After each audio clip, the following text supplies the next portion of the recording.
Tobias Churton, welcome back to the show. It's always good to have you on. This is your fourth appearance now. So for those that want, we normally do a brief biography, but I think we've made you do it 2 or 3 times already, so people can go back and listen to that. Well, they won't. They won't do that. You have to spell it out these days. But yeah. I think my biography takes too long. That's why I've never written it. Yeah. So you've got a new book out, and it's looking at a subject that I think I was personally educated on, and as someone that looks into the occult, it seems a bit foolish that, in retrospect now, it seems a bit foolish that I was under-read on, as it were, because it seems to be a subject that flows, especially through the Western esoteric tradition, quite a lot. It's the gold seam, yeah, and that's what we're trying to extract. Yeah. So tell us about your new book. What kind of first drew you to the sort of the figure of Enoch and his writings, would you say? Well, I'm certainly not drawn to the figure of Enoch. I wouldn't even know what he looked like. I'm drawn to the idea and the ideas within the works which involve that name. And that goes back to many years. When did the fascination come? Well, I think it was about 1993, and I was planning a follow-up to my original TV Gnostics book that went with the TV series. And I was in Blackwell's in Oxford, and there I saw a book in nice paperback, cheap SPCK edition, the Book of Enoch. Would you know, I'd never seen it. We'd referred to it when I was studying theology several times as a pseudepigraphical, apocryphal Jewish work, meaning you thought, well, it's fit for footnotes only. And I bought it because I'd never read it, and it was a very good English translation done by R.H. Charles. And I was so astonished by what I read for all sorts of reasons. One was I couldn't understand in some ways why it wasn't included in the Bible. Secondly, the quality of its writing and its poetry and the extent of what it was describing was truly knockout. It didn't have the usual flavor of apocryphal works, i.e., small scale, issue based on minor things. It seemed to me like an absolute epic, beautifully written. And you could feel the moment you read it, my goodness, we're looking here at the origin of Gnostic mythology. This is not only Gnostic mythology, but a huge amount of contemporary mythology as well. Anyone who talks about fallen angels, Satan's legions, the end of the world, where evil comes from, where human beings come from, all these clues are there, and the idea of the evil angel, without which you'd never have Darth Vader, I suppose.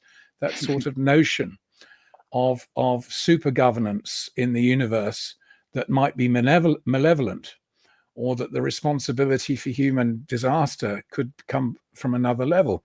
All of these themes are dealt with in a book which was, I suppose you'd say, it was a hot book when Jesus was. I've got it because we're just doing an interview like this. I could footnote all these statements like a hot book, because it's actually a collection of books, and they actually appeared over probably about a 200-year period, and were gathered together at some point, we don't know what, but certainly they were all written by the time Jesus was a boy.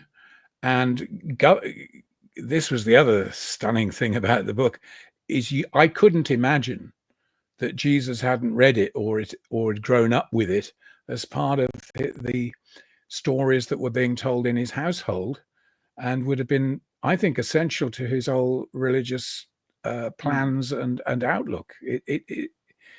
I just read it without having read a preamble of what it was, and I just let it hit me, as it were. And that's where the fascination started, around that time.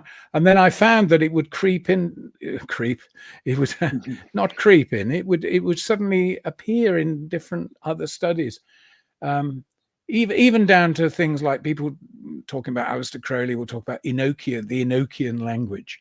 Where did that all come from? Well, it certainly isn't a word from John Dee, who's associated most with Enochian. He was looking for the Book of Enoch, and Edward Kelly had convinced him that that he had access to the Book of Enoch through his angels. But Kelly and Dee's Book of Enoch is not the Book of Enoch. No. But Kelly did somehow devise a kind of syntactical language, which later was called Enochian, because of the idea that this was the language, the original language of the angels, the language that it's angels interesting. spoke of. Whenever you mention Enoch, recently, when I've mentioned Enoch to anyone, they will immediately jump to the John Dee Enochian. That's why I mention it, because it's maybe a point of familiarity. But actually, that's a very small part of the impact of Enoch. He's much more influential on the Renaissance, on Pico della Mirandola, the development of the development certainly of Kabbalah. Gershom Scholem in Major Trends in Jewish Gnosticism, which came out in 1947, that stated boldly that the Book of Enoch, and we're talking here about First Enoch, as it's called, First Enoch. We could talk about how that came about. But First Enoch, he says, is the first Jewish esoteric text and is the origin of Hecalot and Macabre mysticism. Well, if that isn't, we're talking about the cosmological structure of esotericism at its roots there.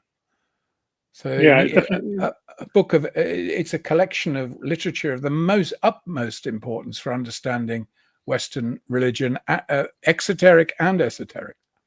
Yeah. Do you think that's why it still kind of captures the imagination, as it were, of scholars and well, it didn't. It's captured the imagination of certain scholars over the period, and in the book I also trace what you could call the reception history of the text, right from ancient times. Who was standing up for it? And it's very interesting to see who stands up for it and who stood against it.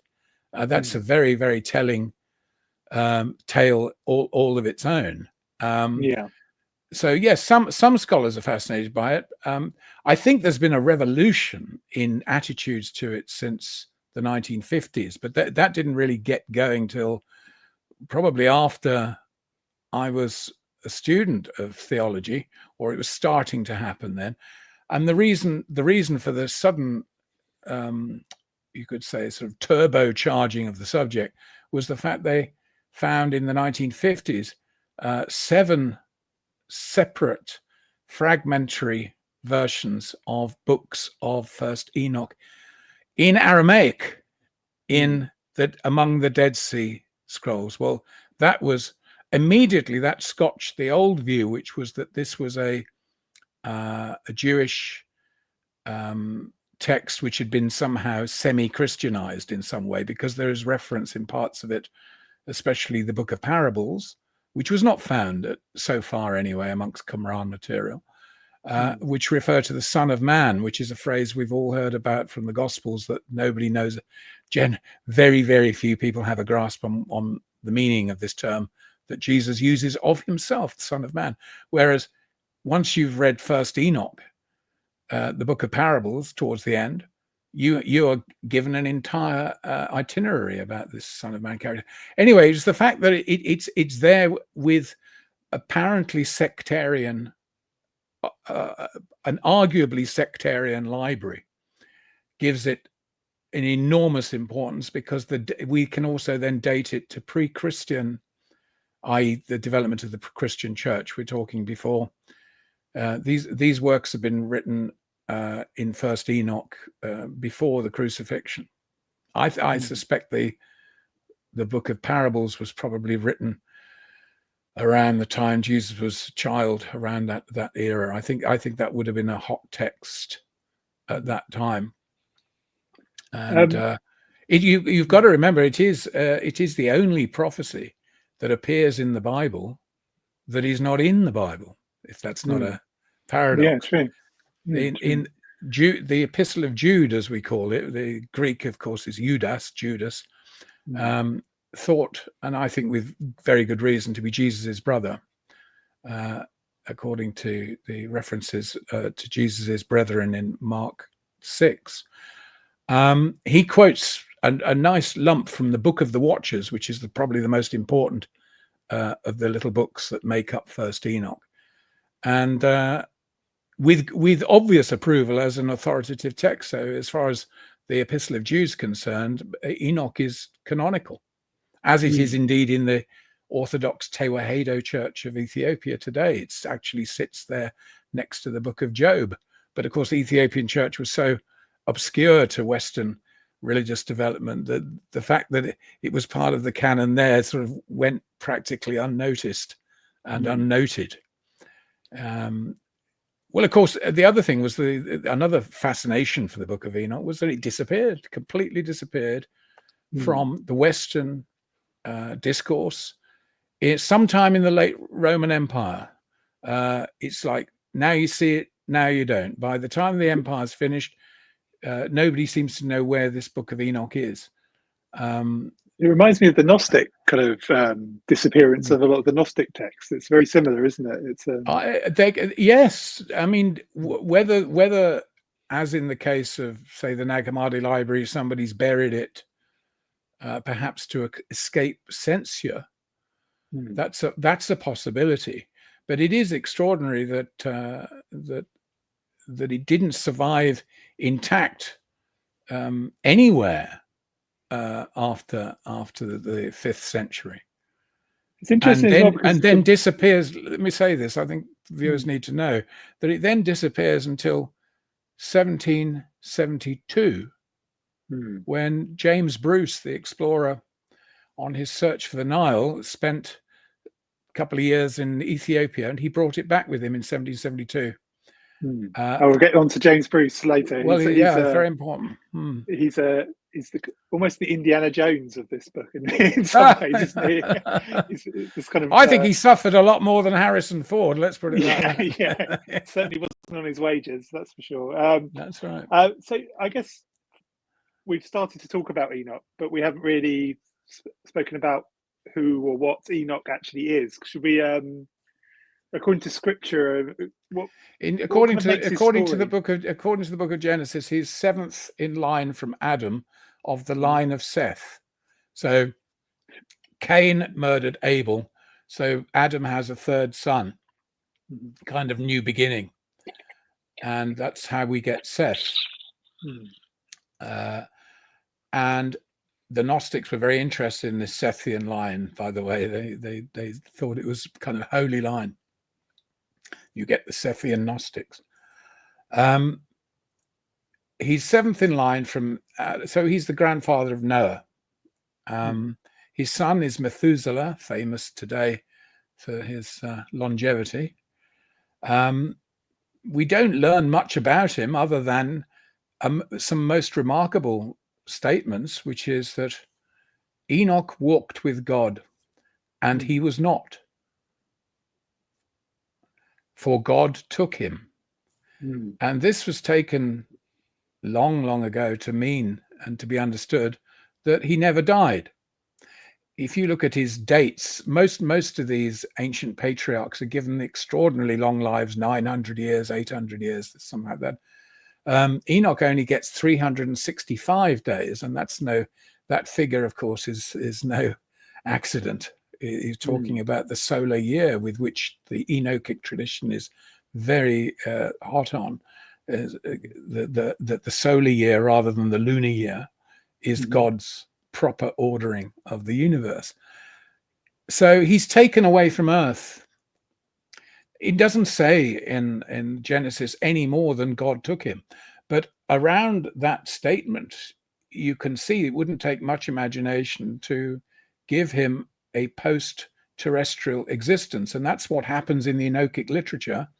he's taken into the heavens and he's shown, and as the first Enoch shows you, he's shown the entire workings of the universe, everything about how it operates. He explores all the heavens and he sees God face to face, which is remarkable because, of course, in John's gospel, it says, for no man hath seen God at any time. If that's not John's gospel, it's the epistle of John. I think it's John's gospel. But anyway, it says, for no man hath seen God at any time. Well, Enoch does. In the Enochic literature, he sees God face to face. And in the parables section of First Enoch, he is the Son of Man, which is extraordinary. So he has, which means, and the Son of Man's job is to come and judge mankind at the end of time when the whole thing's wrapped up. Well, that's the role, of course, that the New Testament ascribes to Jesus. And I do wonder when we have the account of Jesus going to Caesarea Philippi and saying to Peter, who do men say that I am? And he says, some say you're Elijah, some say John the Baptist, and some others.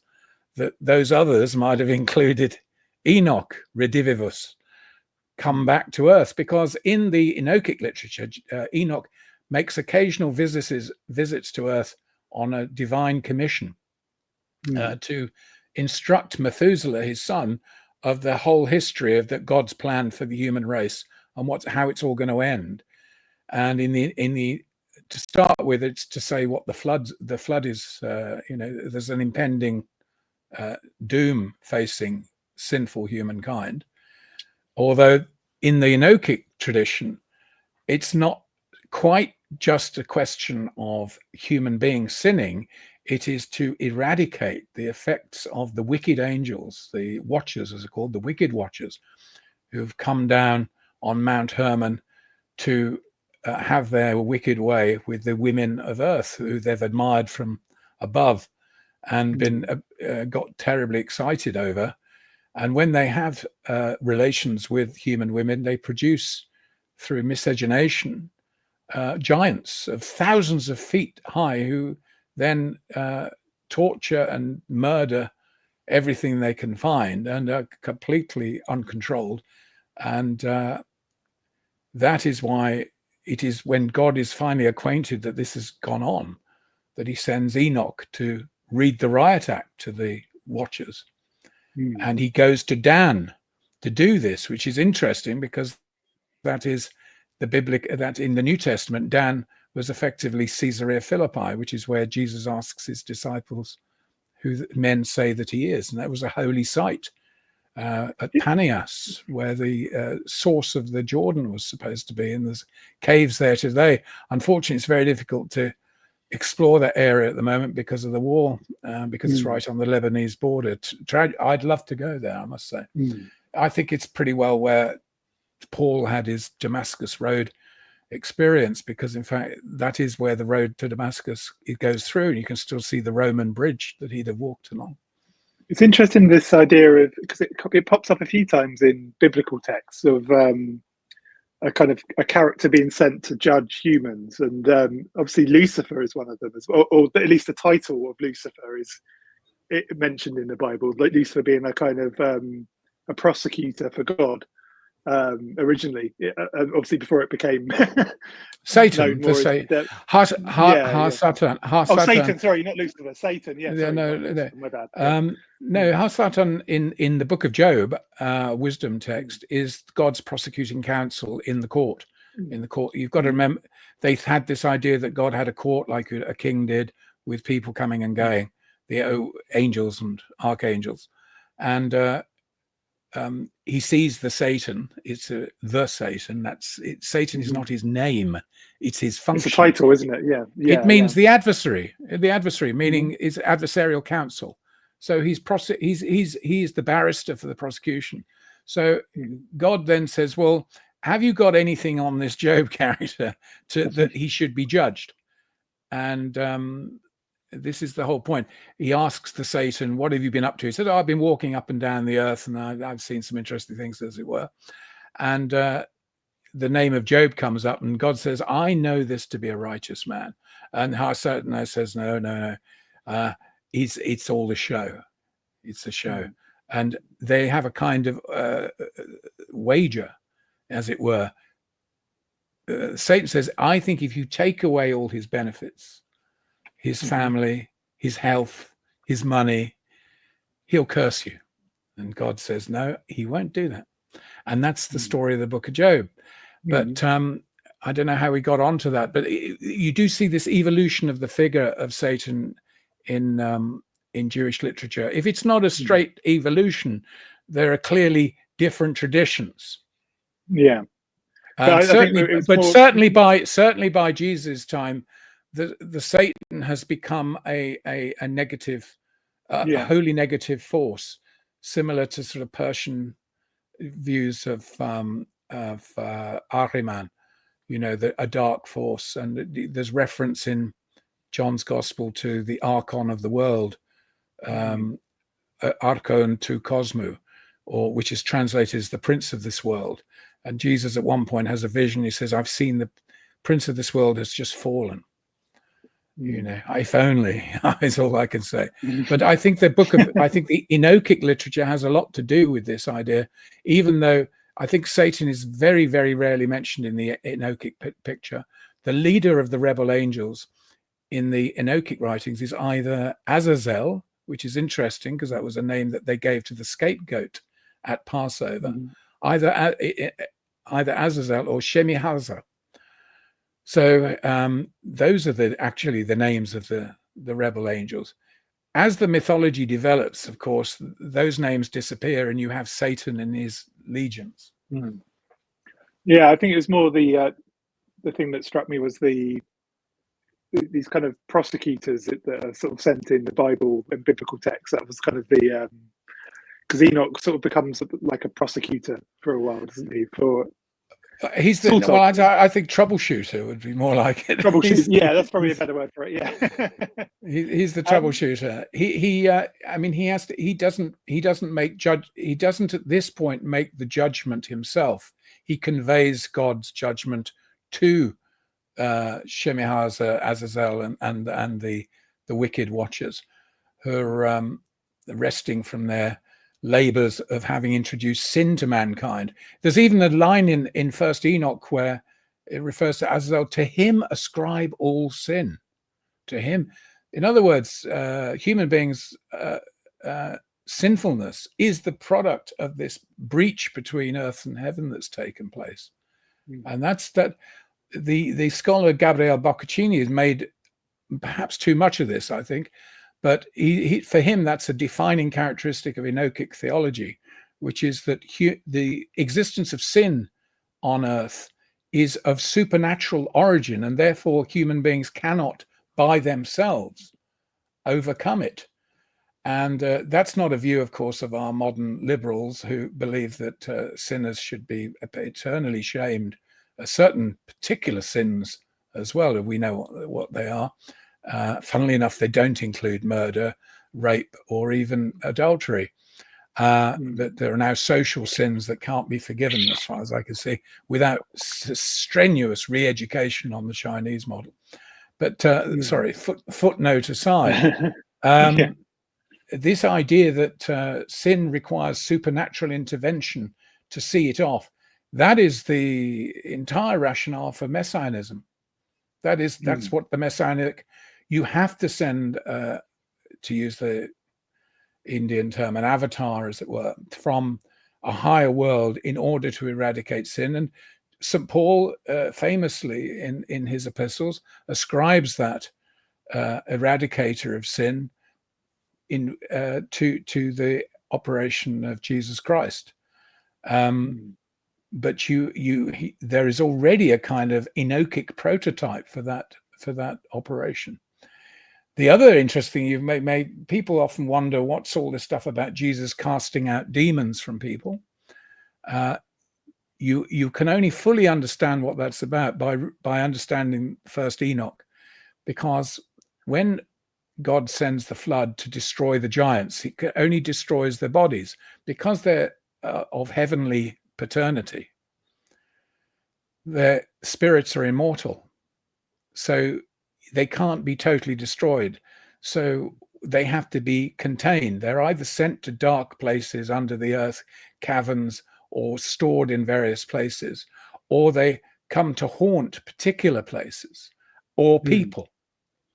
And so the darker demonic agency of the world of the first century is attributable in the Enochic tradition to the survival of the spirits of the giants. So the coming of the Messiah is going to cast out those demons and deal with them finally.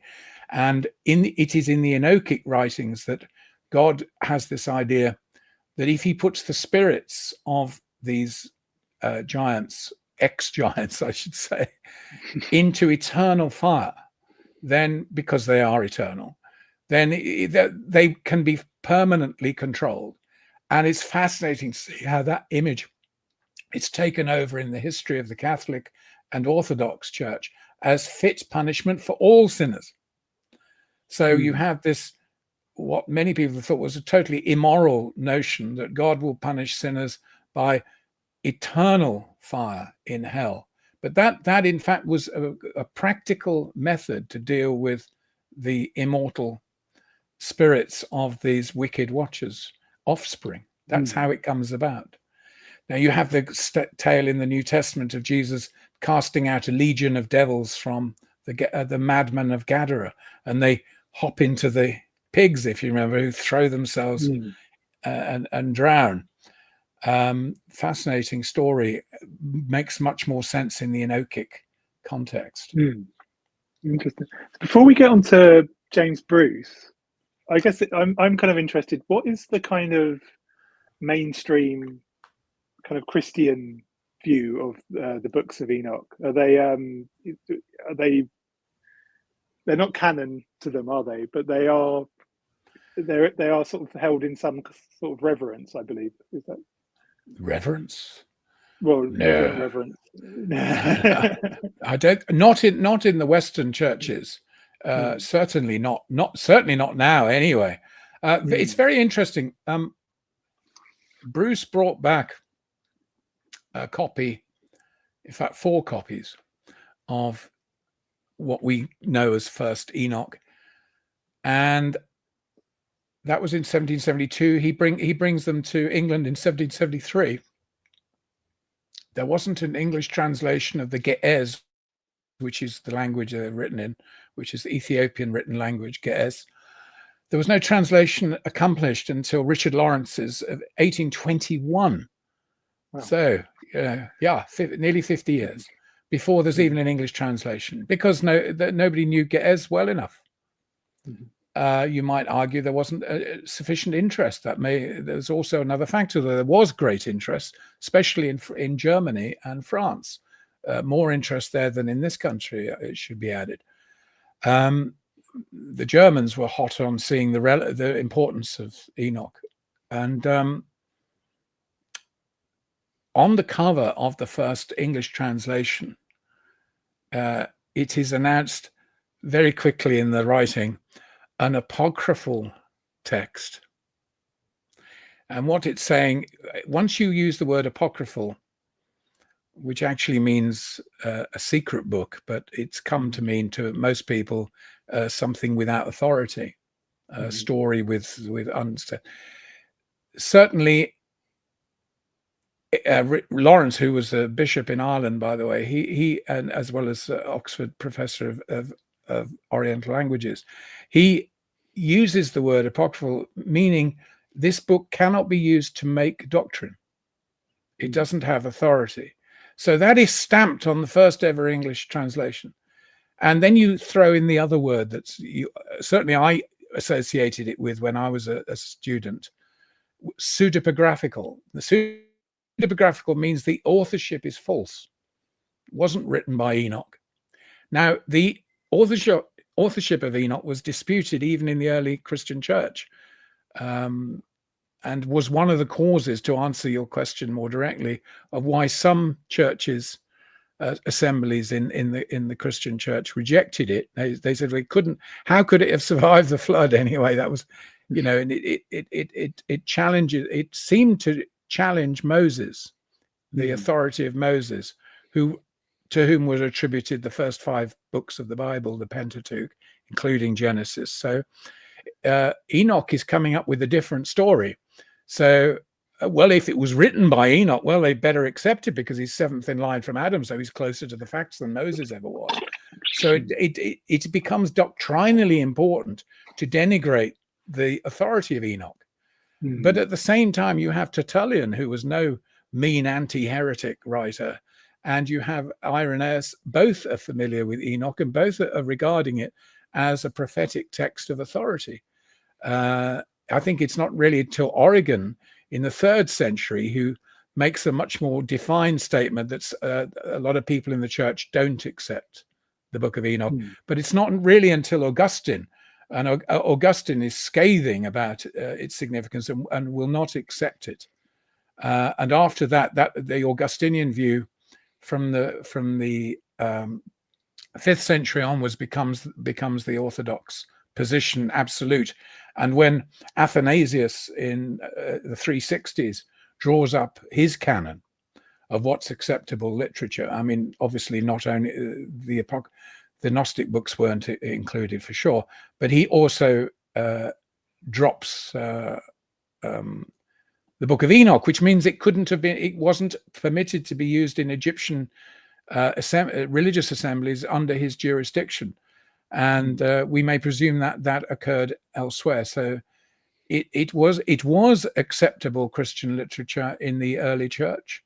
Not only that, I think the Epistle of Jude shows that it is in the earliest possible stratum of the Jesus movement. And I would say that, in fact, it's a determinative text in the early Jesus movement. Well, I have to see what my cousin is he's studying theology for his PhD at the moment, and I'll see what. Well, he will have swallowed, like I had to. He will have swallowed an enormous amount of assumptions that come in studying theology. I'm familiar with, believe me, I'm very familiar with all of them. But this is why I was always dangerous in that sense, because I had the same education as those who automatically dismiss works like Enoch or Gnostic texts and what have you. But there we are. So one thing that I think the book does really well is it charts the kind of rediscovery of the Book of Enoch, and we meet the character of James Bruce. Could you talk to James Bruce, like tell us who he is and how he was the Laird of Kinnaird in Scotland.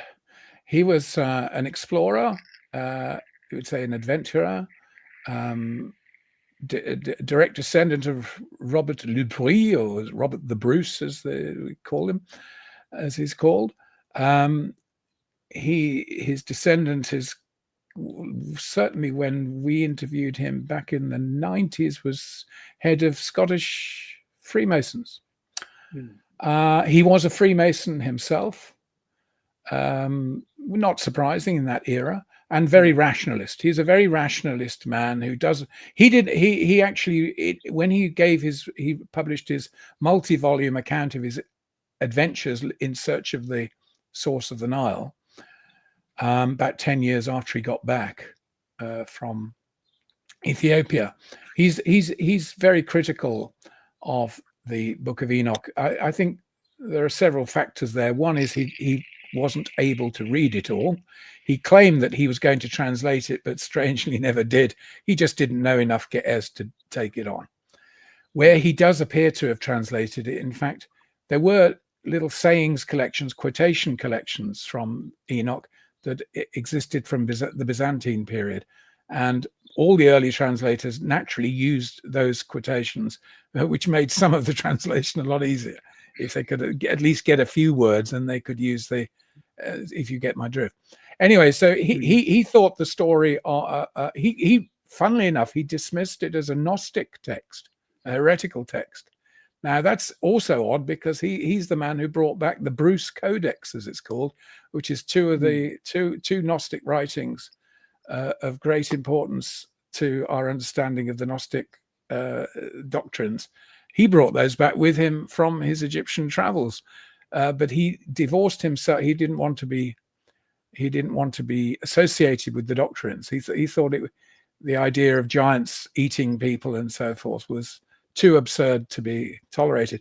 Typical Mason of his time, I think, very much a man of the Enlightenment. Very impatient with mythology. Mythology existed to be rationalized as quickly as possible. I mean, his accounts of of Ethiopian tradition in relation to the origin of Egypt are fascinating. In his account, he's also a bloody good writer, immensely brave man, and romantic as well. I mean, he got involved in a duel in Italy, which sullied his reputation there. They just thought he was a bit of a Scots hooligan. And when he tried to get attention to the Book of Enoch, because the first copy he gave was to the Pope. The Pope handed it to one of his assistants, sort of, well, show that to so-and-so. And of course, it disappears pretty quickly. Now, so he obviously thought he was going to make a splash with Enoch to start with. And I think he suffered a lot of disappointment when it was not received as he thought it would be, as the missing, as it were, a missing book of the Bible. And he sort of retracts his early enthusiasm in his account of his travels, and really says, well, of course, I never thought it was, I never thought it was all that, I never thought it meant all that much. But he did. But he'd had a lot of disappointment, as I say, in Italy, because he got involved with a romance and a jealous husband situation. Typical aristocrats abroad at that period getting involved with that sort of thing, especially in Italy. Look what happened to Lord Nelson. It were a contemporary. You get this disapprobation of Bruce, and the Book of Enoch is criticized along with it. So in a way, some of his conduct, you could say, darkened his own reception, at least in Italy. In France, no. The copy he gives to Louis XIV goes to or was it Louis XVI? Sorry, it goes to the head of the King's Library, who's very interested in it, but again can't translate it. And this enormous frustration of the inability to find a scholar who could wade their way through Ge'ez. This was, and that's why it took so long for it to. Part of the reason it took so long to appear. But Bruce is worth the movie. Definitely. Somebody out there, James Bruce, Search for the Nile, lives in a feudal civil war going on in Ethiopia, still going on, I think. With the oldest church in the world, arguably, the Tewahedo Orthodox Church. So where did he physically find the actual? Well, documents? It was in the Bible. To this day, in the Ethiopian Bible of the Orthodox Church, the oldest church there, you'll find Enoch sitting next to the Book of Job. So every Bible that was read in any Christian church in Ethiopia was there. There was Enoch. He wanted really good copies made, and I think he had one made specially. And this is quite interesting too. He doesn't tell anyone. He doesn't make it. He doesn't make a point of saying this is just one of the books of the Ethiopian Bible.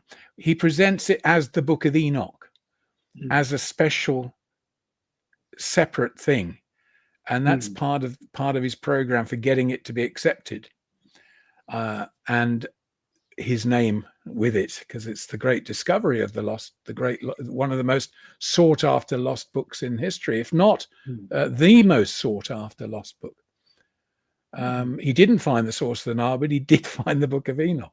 Yeah, that's good. That's pretty good. Pretty good going. So why do you think then that the Ethiopian church is continued to include Enoch in and the mainstream didn't, if that makes sense? Yeah, it's a very, very fascinating question. The brief answer would be we don't know. But I think we got a sort of idea. Our problem with its reception in the Orthodox Church is that the oldest copy that exists in Ethiopia at all only goes back to the 1400s of the Christian calendar. And so we don't know what was going on before then. However, I think there's every reason to think that I mean, we don't have Ethiopian Bibles from, you know, the 3rd century either. Such volumes are inevitably going to be extraordinarily rare. You know, we have very few. Most of our early scriptural texts have only been preserved usually in graves, in jars, where they're protected from the elements because of the jars were sealed. Like the Nag Hammadi library was in a bitumen sealed jar. That's how it survived.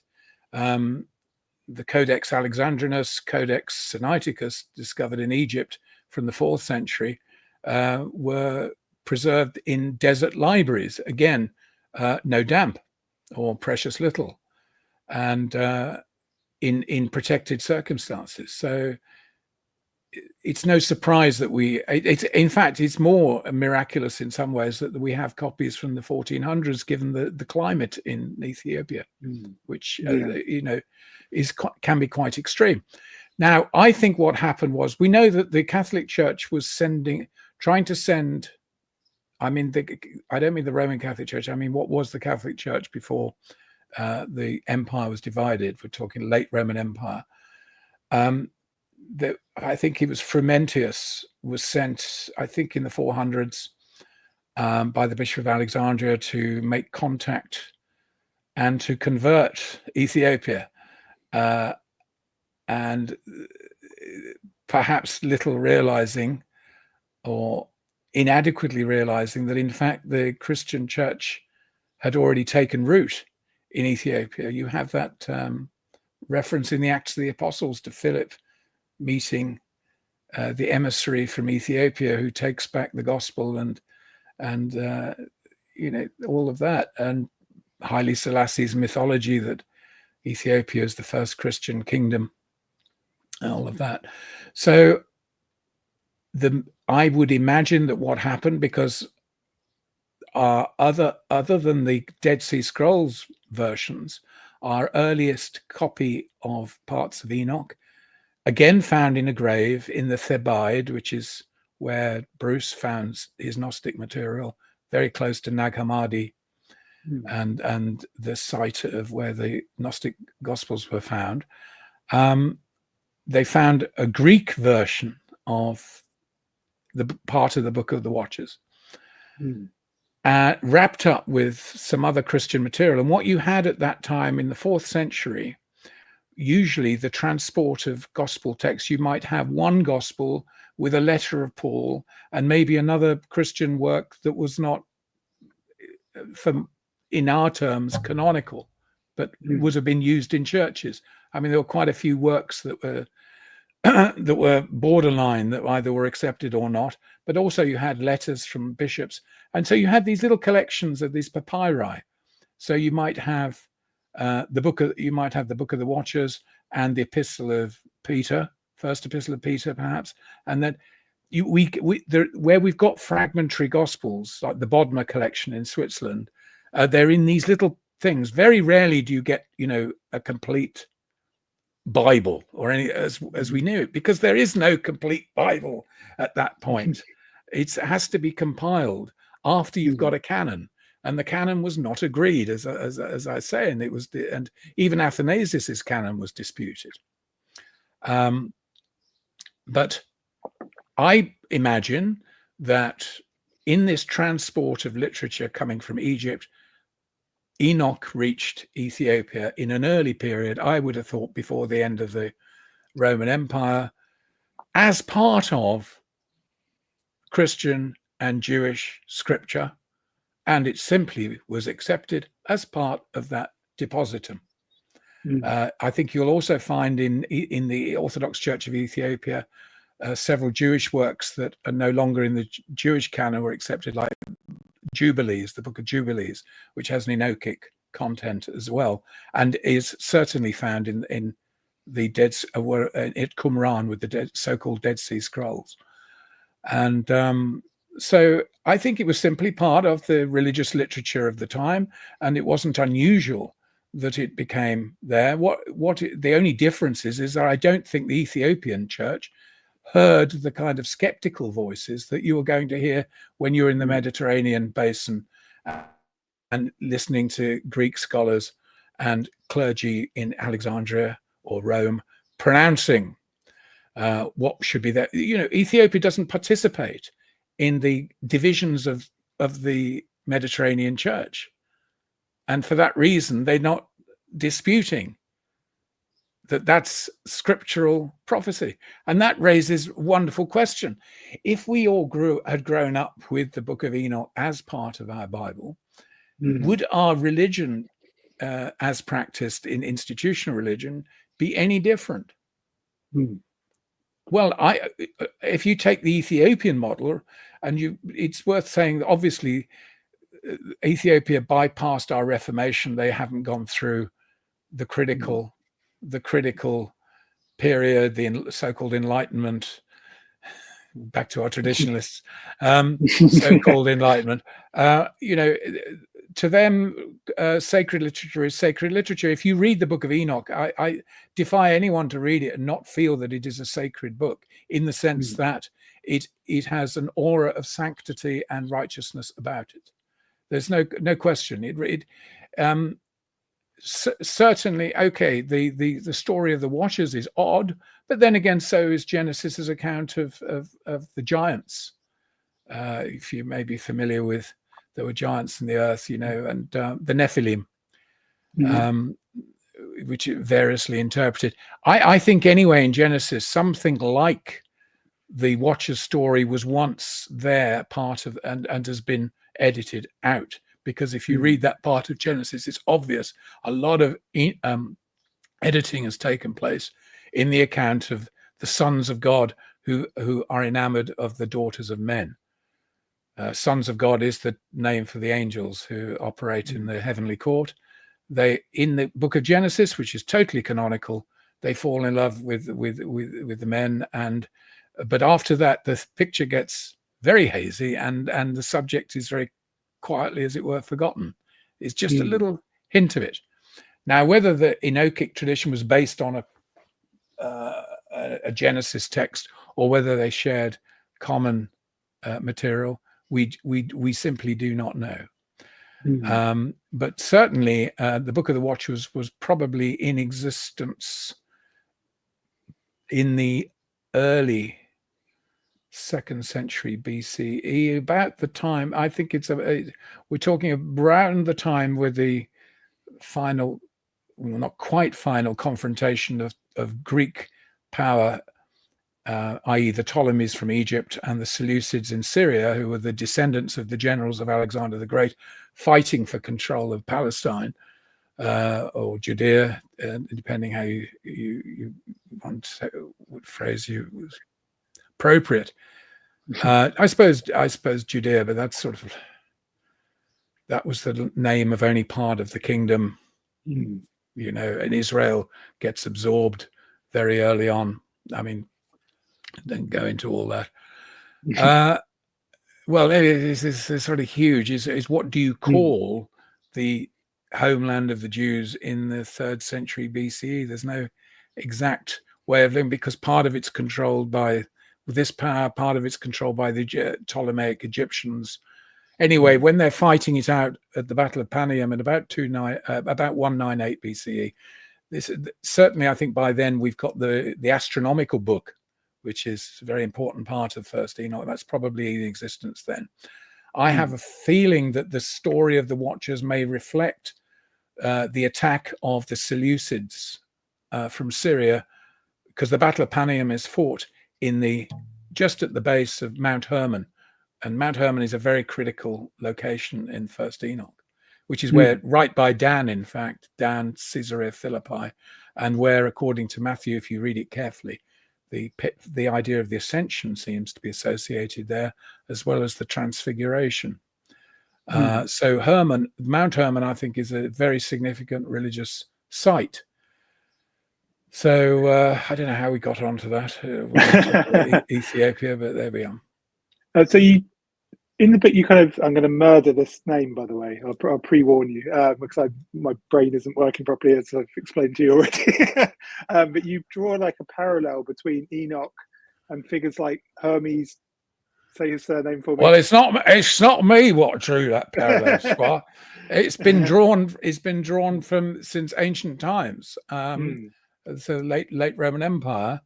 The notion that Enoch and Hermes are practically identified is there in the late Roman Empire already.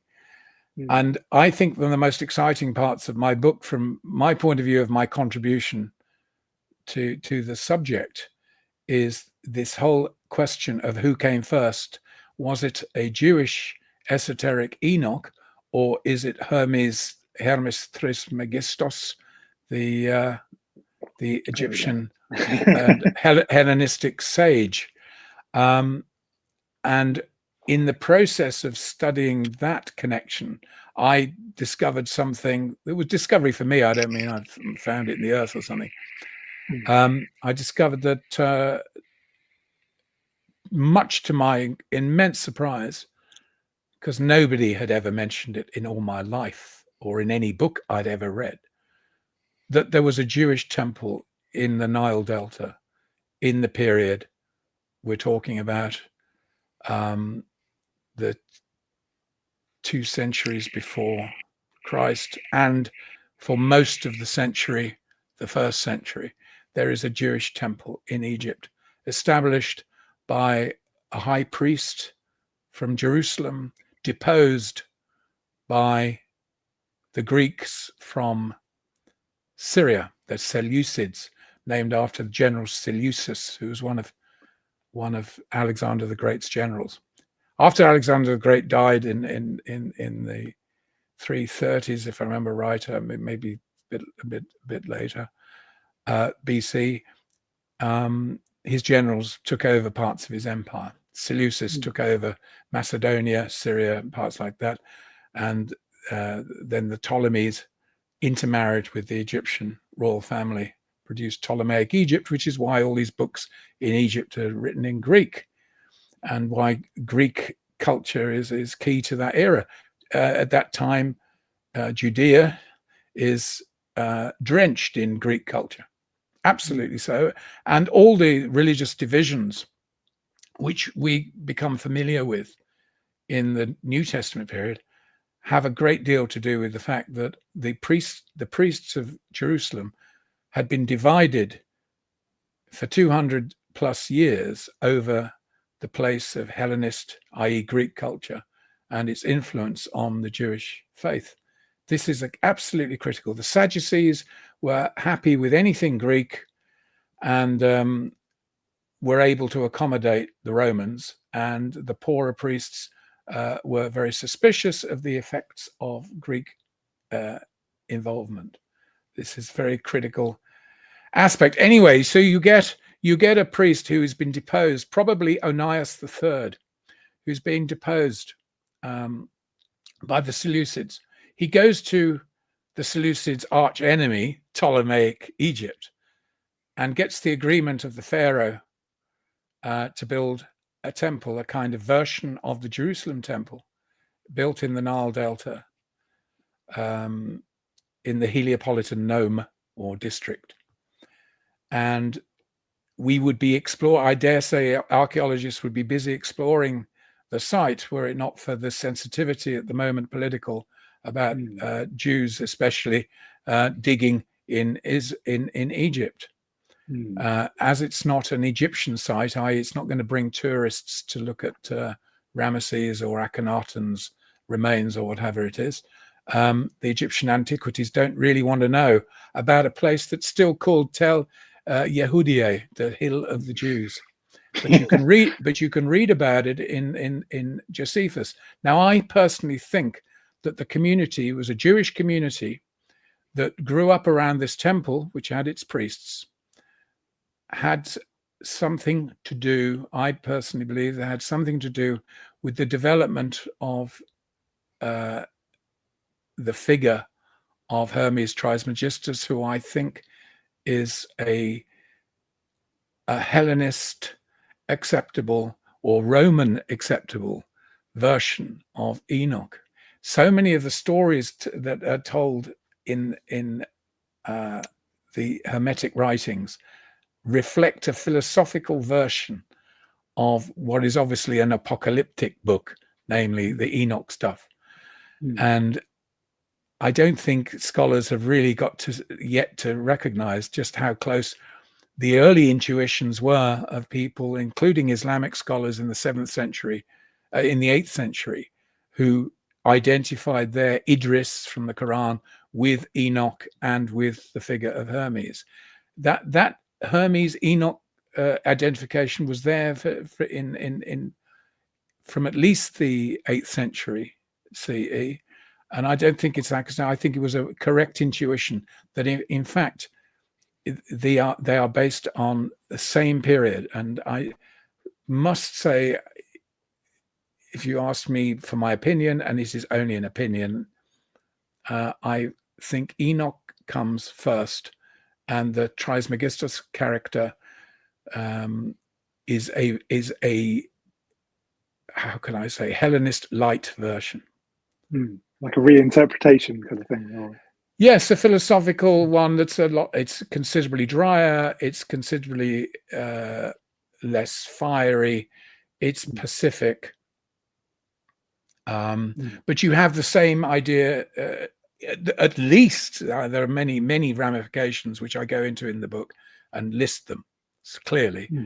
But the very idea that they've both had privileged access to the heavens, and are shown how everything works, that they are mouthpieces for the sovereign mind, as the phrase has it in the Hermetic writings, and come to earth to tell men where they're going wrong.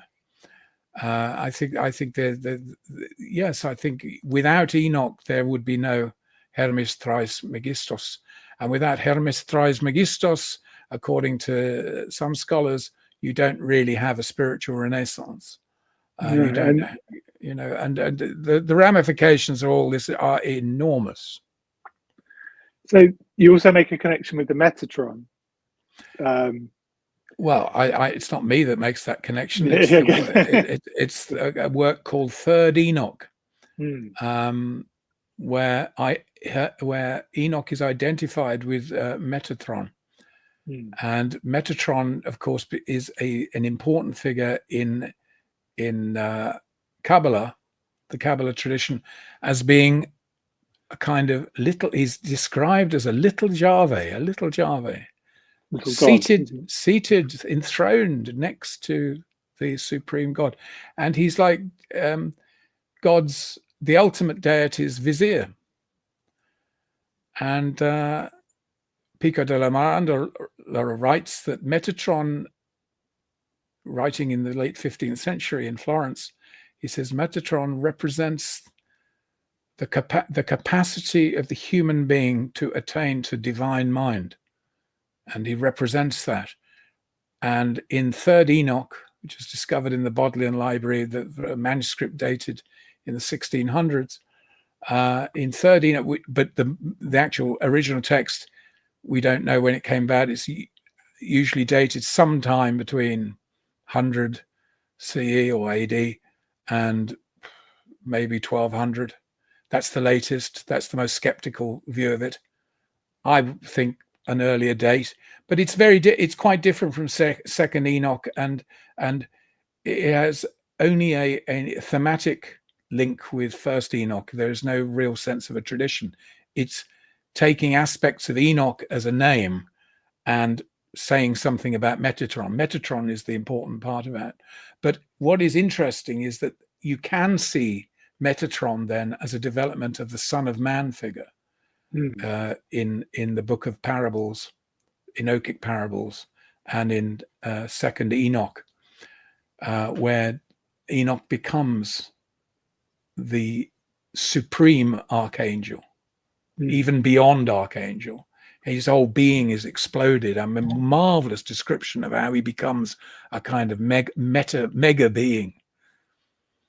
And even in Islamic references to Idris, I show a Persian painting in the book where Idris, i.e. Enoch, comes to earth to warn mankind of their follies.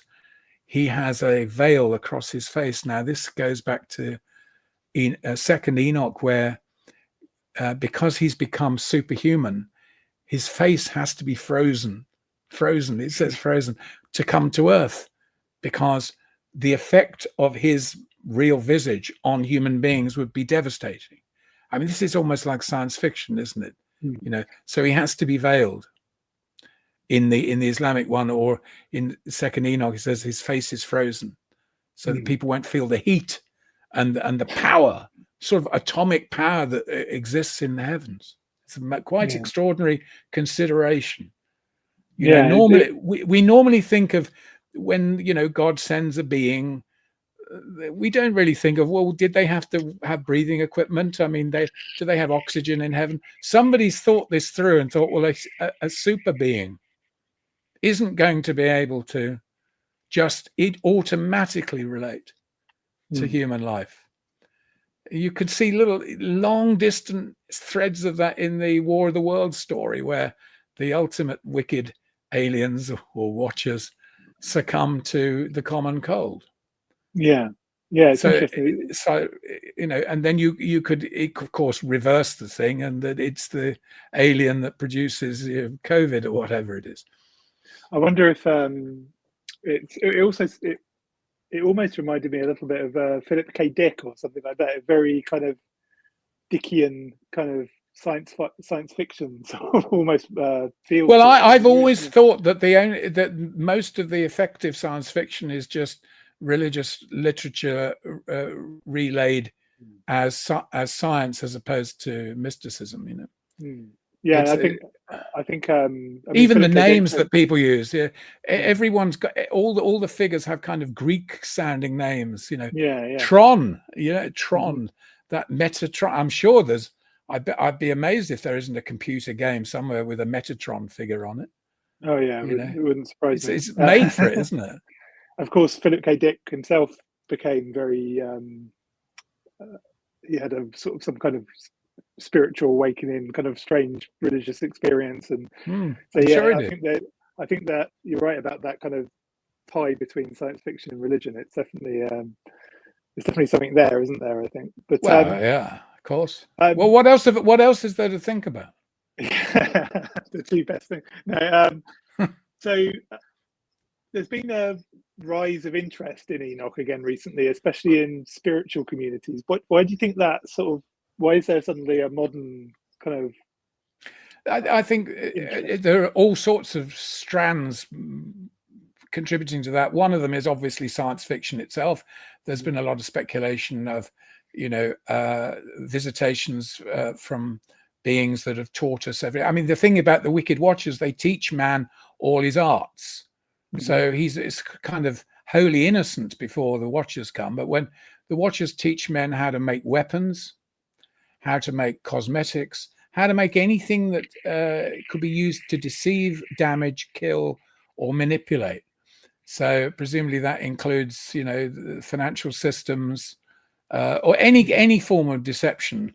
I would imagine they probably told people that they were all equal or something, knowing that would cause more dissension and misery than practically any other belief. But yeah, there's partly that. It's, are these watchers a myth of alien visitations in distant times, teaching us our civilizations? I mean, there's a whole channel in Britain now, isn't it? Channel 64. Ancient aliens, yeah. Ancient aliens, practically wall to wall. Every time they find anything that's ancient, it must be alien, which is kind of obsessive. So there's that. Obviously, there's that interest. I think a lot. I think there was a band back in the 80s called the Nephilim. Oh yeah, So, Fields of the Nephilim. I think some of the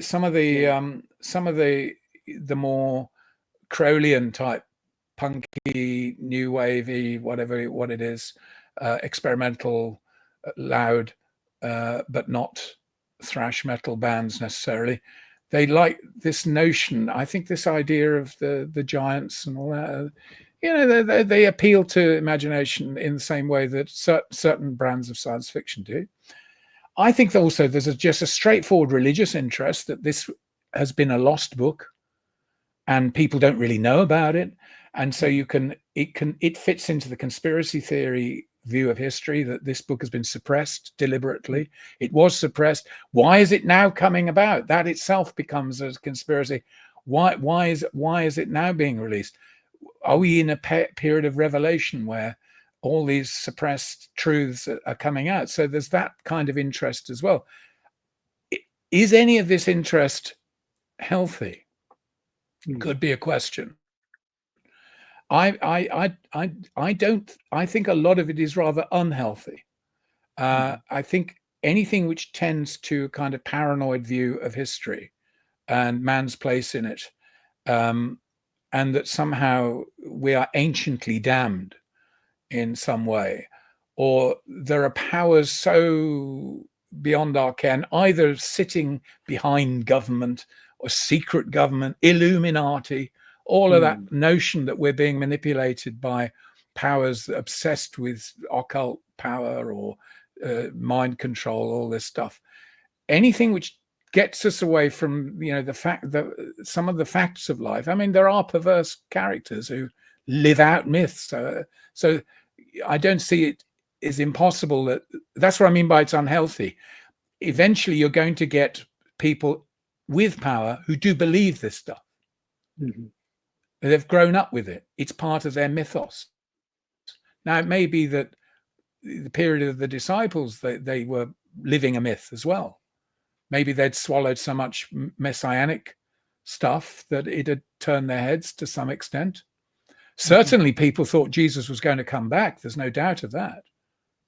I mean, in that sense, that expectation that the arrival of the Messiah was going to be final, that the defeat of Satan was absolutely going to happen in the lifetimes of people. That's a belief. You can say what you like, that is a belief of the early church. It's absolutely there. It is the fervent expectation of practically every document in our New Testament. It is prophesied in various manners in much of the Old Testament prophetic literature. Not so much, you'll notice, in the wisdom literature, which I do wish people would spend more time on Proverbs and Ecclesiasticus than they do on the Book of Revelation. I think they'd gain a great deal more from it.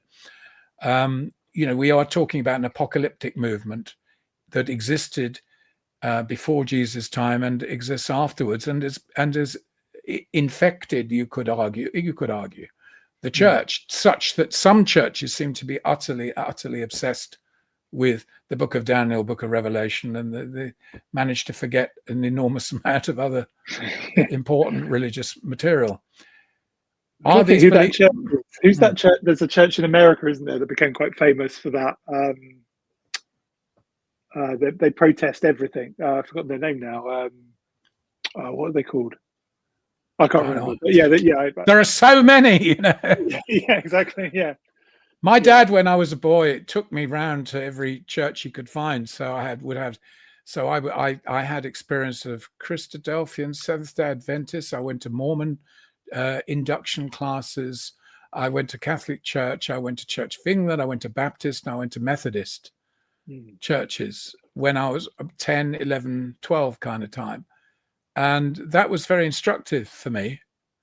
And I always found that when I challenged people, what they came out with was, to my intelligence, such as it is, it always seemed they self-condemned. You only had to know a bit more than they did to realize how naive they were. Yeah. It's interesting. And yeah. I mean, a lot of religious ideas, if they're not understood with some kind of interpretative spiritual symbolism are absurd and dangerous when taken literally. One of the troubles of the internet era is that there is no barrier to keeping uneducated minds away from what I'd call incendiary material. Whereas the old system, I mean, it was always possible for people to get hold of what they wanted, but they had to make an effort. When it is so easy, and this superficial surfing, as they call it, surfing is exactly the right word because it is superficial. It is riding on the froth of depth, such that people think everything is easily acquired and easily absorbable. That one doesn't have to develop wisdom, which is partly a product of age and partly of experience, real experience, as opposed to watching. Well, it's like the initiation argument. Watching is not experience. The initiation experience argument's very similar to that. That, you know, for example, the OTO, all their initiation rituals are all available easily online to read, but that's not really the point. The point is you're meant to experience them to really gain. Absolutely correct. So you end up with this kind of like light version, or this, you know, this misunderstanding that then gets spread out even further, and, you know, it's pseudo savants. The same thing happened in Europe after the development of printing. You know, within 100 years of the major presses appearing in the main capitals of Europe, you get a quality slide on what is printed, absolutely discernible, so that by the early 1600s, there are so many nutcase theories knocking around as printed handskrifts. More people can read. Not everybody could read, that's for sure, but more people could read. And the effect was the perennial effect that you have now is that people thought the world was about to end, and every political event they read about was of enormous cosmic significance. And you only had to tie in it with a little bit of astrology, a bit of symbolism, and a couple of biblical texts, and you've got an audience. And the sky is falling. The sky is falling. It's much better to have a wiser view of humanity in general and the follies of ourselves as human beings. And that's why I say I recommend hugely that people acquire, first get thee wisdom. And if you must read scriptural material, there's more to be gained from the writings of wisdom than the prophecies, quite honestly, which are so wide open to malicious interpretation. Also, it's very, I've never been able to convince an evangelical that the materials that are at work in the New Testament were relevant to the 1st century AD, where there was spiritual insight into human beings and God's highest purposes. They are relevant for all times, so long as we're constituted the way we are. But when it comes down to any kind of specific prophecy, they were relevant to that time. It is no good constantly trying to extend this and say, well, after 1,000 years, that's when Christ's going to come. Then it was, no, 2,000 years. no. I mean, and then they keep going this. Well, it's always 1,000 years ahead of where you are, so you can't really say it won't happen because we're not here. Do you know what I mean? You can keep playing that game forever.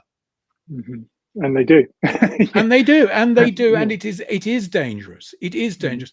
I think when paranoia, especially with the plethora of electronic influence coming into people's undeveloped minds, paranoia is a very dangerous thing. It makes people do everything from, commit suicide to split with their loved ones. It's a terrible thing when people can't deal with a level of fear. This kind of allegedly God-given insight into human events piles up the paranoia. So if it's raining heavily, it's not just rain heavily. We've had it many, many times. It's not another flood because we've had them many, many times. It's God's judgment on man's sin of ecological indifference or something like that, or problems that we have with expanding populations, use of nature's resources. All this is tied into an apocalyptic scenario, and I do think that's why books like the Enoch book I've written, that's why I've written it. So you get, okay, I could be a demented and deluded person who's blind to the blatantly obvious prophetic value of this work, but I'm not blind to its spiritual value. I'm certainly not blind to its historical value, but I do want people to understand the best that scholarship has got to say and has had to say on the Enochic tradition from the last 2,000 years. That's what the book is doing. Now, for some people, that's too much trouble to find the truth. But I do put it in plain and well-turned phrases and good educated English. I don't throw silly adjectives like amazing around or fantastic, or the stuff you now hear on Radio 3 when trying to describe. Every composer apparently is great. Every musician is great. Every recording is great. What are they going to say if they ever confront greatness? They'll probably hate it.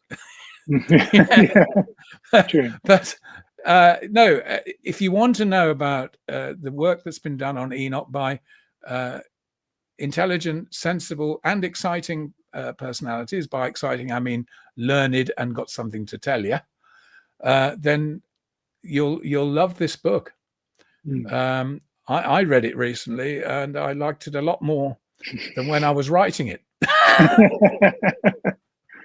So did working on the book have any effect on your own sort of spiritual worldview, as it were? Would you say? You're not in that. You're not in the writing. I am not in the writing game on that level. What I'm trying to do is to communicate to you, the reader. It's not an indulgence for myself. That's why I said I enjoyed reading it more than writing it. Writing for you must address your reader. You're presuming that they're reasonably intelligent, or they wouldn't have picked the book up because they'd be frightened by the numbers of words in it or something. You think they've got an interest. So no, I did it affect my spiritual views? It probably. I met an old. I do remember when I was writing it, I met one of my old teachers who I was very fond of at school. As a French teacher, he taught French. I mean, but I always remember he took me to to a sort of evangelical group. He was and still is a very fervent evangelical Christian. And I remember he took myself and a couple of the other members of the class. We said, okay, we'll come to meet this group who were preaching Christ crucified and the redemption of sin and propitiation. And you were kind of introduced to a Golgotha scenario where you had to respond to God self-giving through his son and the blood and all this stuff. And, I experienced, I'd be 15, I suppose, and classic year for religious experiences, age 15. So I felt I'd been converted, and I went to the front, as people are supposed to do. And then afterwards you had to meet somebody and you realized that they weren't all that bright, and they started telling a story about how they'd broken down on the Peak District one day, and they didn't have any means, but they prayed, and Bob's your uncle, a man turned up with the requisite equipment. And you sort of thought, what? Is that what we're talking about here? You're talking, it sounded like an insurance policy. But anyway, being a thinking sort of person, I found that the conversion experience wore off after a bit, and my normal natural inquiring intelligence reasserted itself. So I was able to say, well, that was a very interesting experience. Now I know exactly what they're talking about when they've been born again, And you might be born again. I think John Lennon said something like this in one of his last things. He says, well, yes, because he was talking about Bob Dylan, who'd been through a sort of a big Christian opening in the 70s. And he said, well, you might be born again on Wednesday and then sort of come back to your normal self the following week. Some do, some don't, There's always going to be a fall off that. All these experiences are important. And you can with time you can see the value or lack of value in them, and you develop perspective, you develop wisdom. What you must never do is throw your lot in, your whole lot, with something that comes to you appealingly packaged, especially by human beings. It's all experience. Writing the book was experience. It's become part of the furniture of my mind. I understand a lot of things better. I understand my perception of the Bible, its formation and meaning is definitely been enriched by the work I've done on Enoch, and may well be enriched more in time to come. I don't know. I've been working on other aspects in the last couple of years.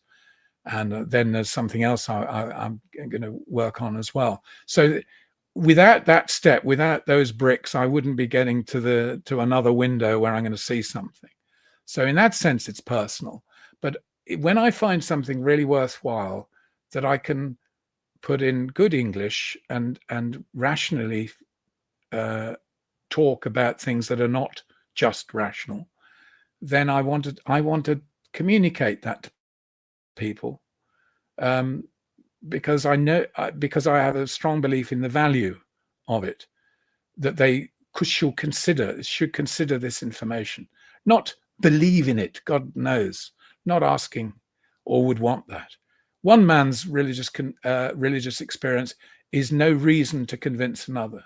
You must never, ever try to say, well, I had that experience and that makes it right for me and you. I think that's one of the great problems in religious history, is a person has a revelation which to them is total, cosmic, God-given and absolute, and then presumes that the entire world has to follow them. No, I don't. I think it's a very dangerous road. Religion can be a very dangerous road. Some people are afraid of it for that reason.